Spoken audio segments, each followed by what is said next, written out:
নমস্কার, আমি সৌম্য। আপনারা দেখছেন স্পোর্টস বাংলা। নিজের পায়ে কুড়ুল মারার কথা শুনেছেন, কিন্তু কুড়ুলে গিয়ে নিজের পা মারা কাকে বলে জানেন?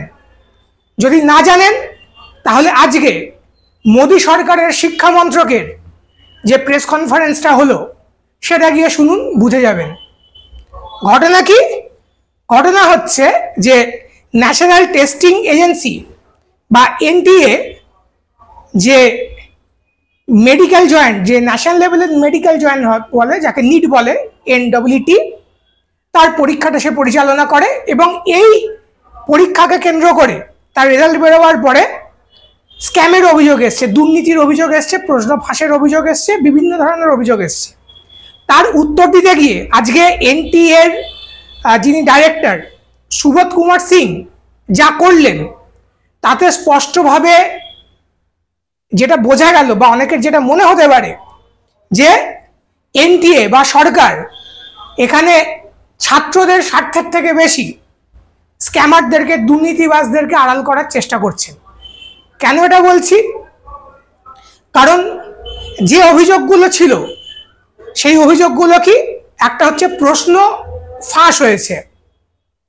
প্রশ্ন ফাঁসের অভিযোগ সম্পূর্ণভাবে অস্বীকার করা হয়েছে সরকারের তরফ থেকে। কিন্তু বিভিন্ন মিডিয়া বিহারে যেটা দেখিয়েছে, এবং বিহার পুলিশও এক্ষেত্রে অ্যাকশন নিয়েছে, প্রশ্ন ফাঁসের অভিযোগে কিছু অপরাধীকে গ্রেপ্তার করেছে।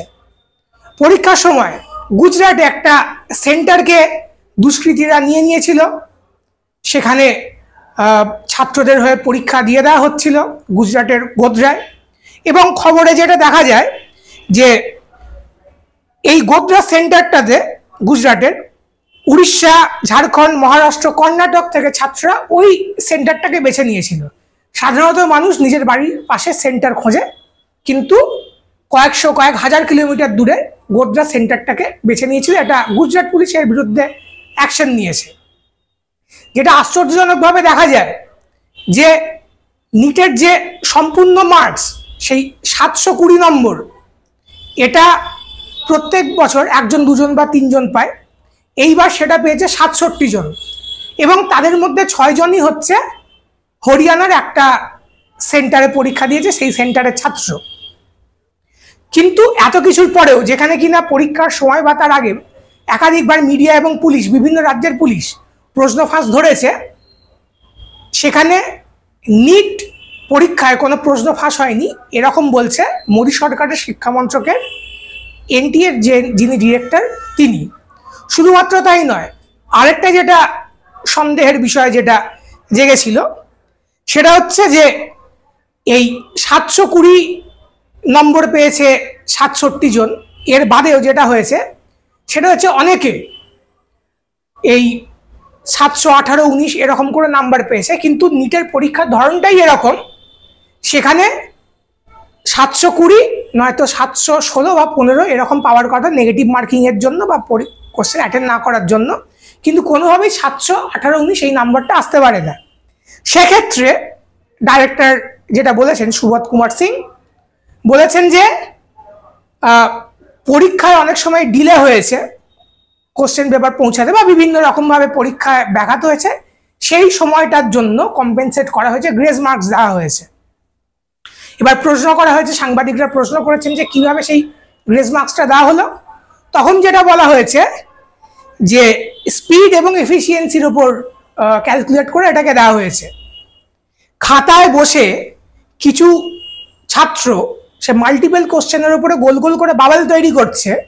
কিভাবে বোঝা গেল যে তার এফিসিয়েন্সি এবং তার স্পিড কতটা, সেটা কিভাবে ক্যালকুলেট করলো এবং কি হিসাবের ওপরে এই গ্রেস মার্কসটা দেওয়া হলো, সেটা এই সুবোধ কুমার সিং স্পষ্ট করে বলতে পারছেন না। তিনি শুধু দায়সারা করে বলে দিলেন যে একটা কমিটি তৈরি হবে এই ব্যাপারটাকে দেখার জন্য। এবং তিনি যে কোর্টের রায়ের কথা বললেন, সুপ্রিম কোর্টের, সেই কেসটা হচ্ছে দিশা পাঁচালী বনাম ইউনিয়ন অফ ইন্ডিয়া একটি কেস হয়েছিল, এটা ক্ল্যাট পরীক্ষাকে কেন্দ্র করে 2018 সালে।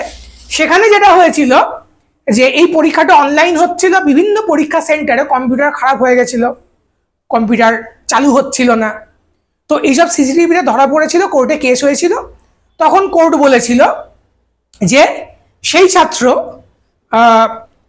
যতক্ষণ সে পরীক্ষা দিয়েছে ততক্ষণে সে কত নম্বরের উত্তর করেছে সেই হিসাবটাকে ক্যালকুলেট করে এবং তার মধ্যে সে কত শতাংশ উত্তর ঠিক দিয়েছে সেটাকে ক্যালকুলেট করে গ্রেস মার্কস দেওয়ার কথা। কিন্তু কোথাও এটা কোর্ট বলেনি এই আদেশটা সমস্ত পরীক্ষাতে লাগু হবে।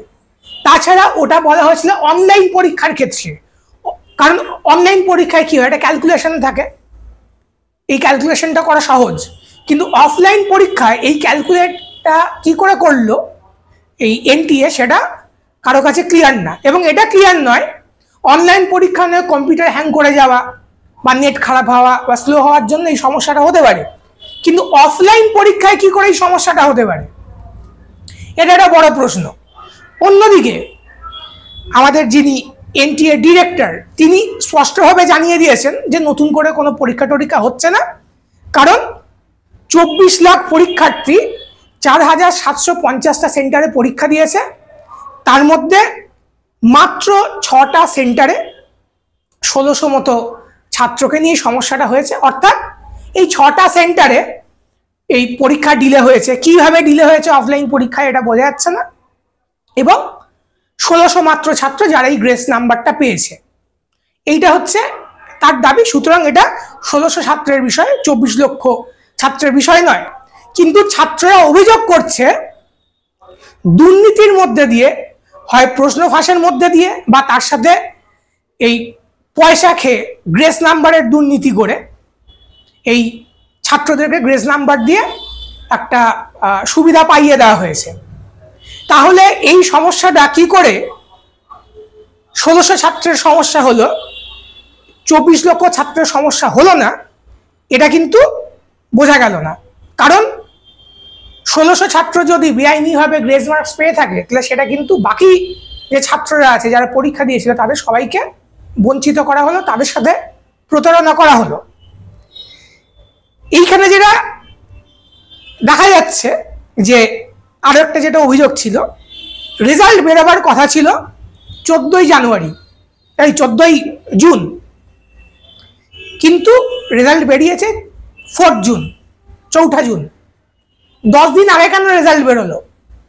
অনেকে আশঙ্কা করছিল যে 4 জুন ইলেকশনের রেজাল্ট ছিল, সেই রেজাল্টের বাজারে যেন একটা ধামাচাপা পড়ে যায়, এই স্টুডেন্টদের এই চিৎকার চেঁচামেচি তাদের প্রতিবাদ এটা যেন ধামাচাপা পড়ে যায়, রেজাল্ট কেলেঙ্কারিটা ধামাচাপা পড়ে যায়। কিন্তু সে ধামাচাপা পড়েনি, তার অন্যতম কারণ হচ্ছে ছাত্রদের প্রতিবাদ। আপনারা জানেন যে ছাত্র সংগঠনগুলো, বামপন্থী ছাত্র সংগঠনগুলো যেমন আইসা, অল ইন্ডিয়া স্টুডেন্টস অ্যাসোসিয়েশন, তারা 10ই জুন প্রতিবাদের ডাক দিয়েছে।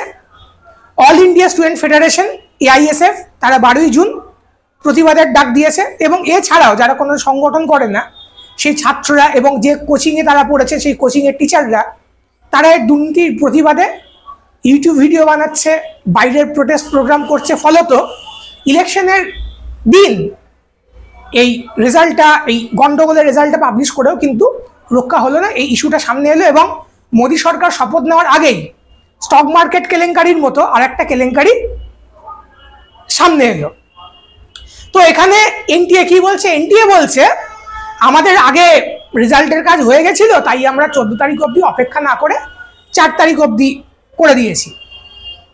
কিন্তু এখানে এনটিএ এই এতগুলো মিডিয়া যে প্রশ্নপত্র ফাঁসের অভিযোগ করলো, তারা যে বিহার পুলিশ যে অ্যারেস্ট করলো, গুজরাট পুলিশ যে একটা সেন্টারের যিনি চালান তাকে অ্যারেস্ট করলো, এর বিষয় কিন্তু এনটিএ কোনো কথা বলছে না। অর্থাৎ কোথাও একটা সন্দেহ হতে পারে এটা যে প্রচ্ছন্নভাবে যারা করাপশন করেছে তাদের প্রতি একটা সহানুভূতি দেখাচ্ছে, তাদেরকে আড়াল করার চেষ্টা করছে এনটিএ।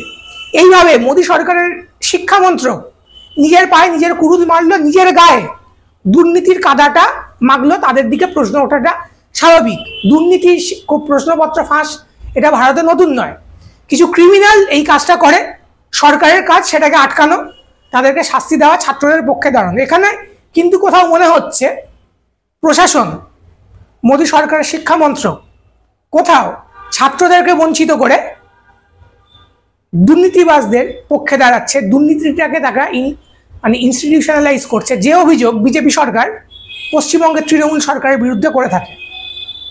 এই নিয়ে আপনার কি মতামত অবশ্যই আমাদেরকে কমেন্টে জানাবেন।